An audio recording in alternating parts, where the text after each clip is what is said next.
In today's video, I'm going to teach you how to process a refund on Acuity scheduling.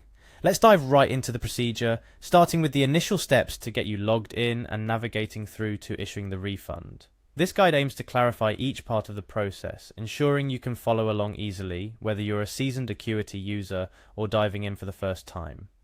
First things first, open your preferred web browser and head over to the Acuity scheduling homepage.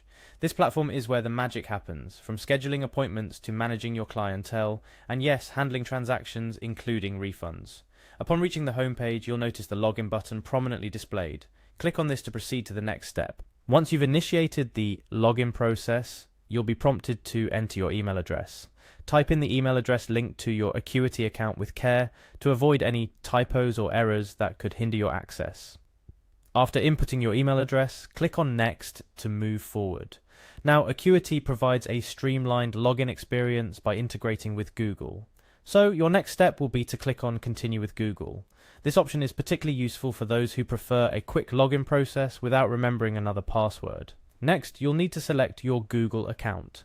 This step presupposes that you have your Google accounts readily available or that you're already signed in to the one linked with your Acuity scheduling. Selecting the correct Google account will seamlessly log you into your Acuity dashboard.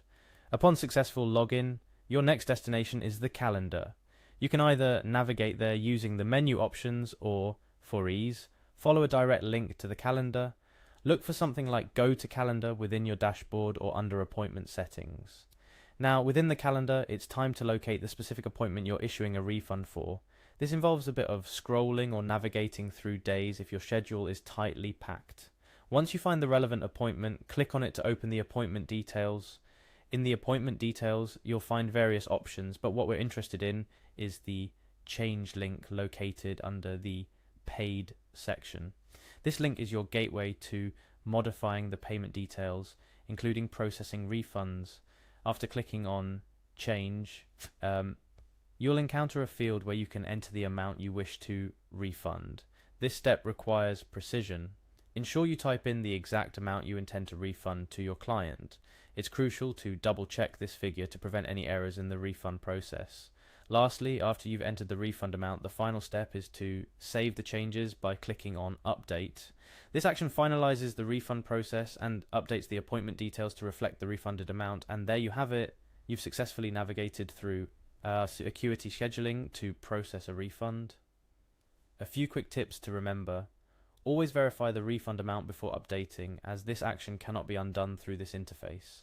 Additionally, keeping a record of the refund outside of Acuity for your financial tracking is also a good practice. Refunds can sometimes seem daunting, especially when dealing with client satisfaction and financial adjustments. However, with Acuity scheduling, the process is designed to be as straightforward as possible, ensuring you maintain excellent client relations and service fulfillment. That wraps up our tutorial on issuing a refund through Acuity scheduling. Remember, every step in this process, from login to refund, is designed with user experience in mind, making it accessible for users of all levels. Whether you're managing a bustling appointment calendar or handling occasional bookings, maintaining a smooth refund process is essential in providing top-notch service to your clients. Thank you for following along with today's instructional guide.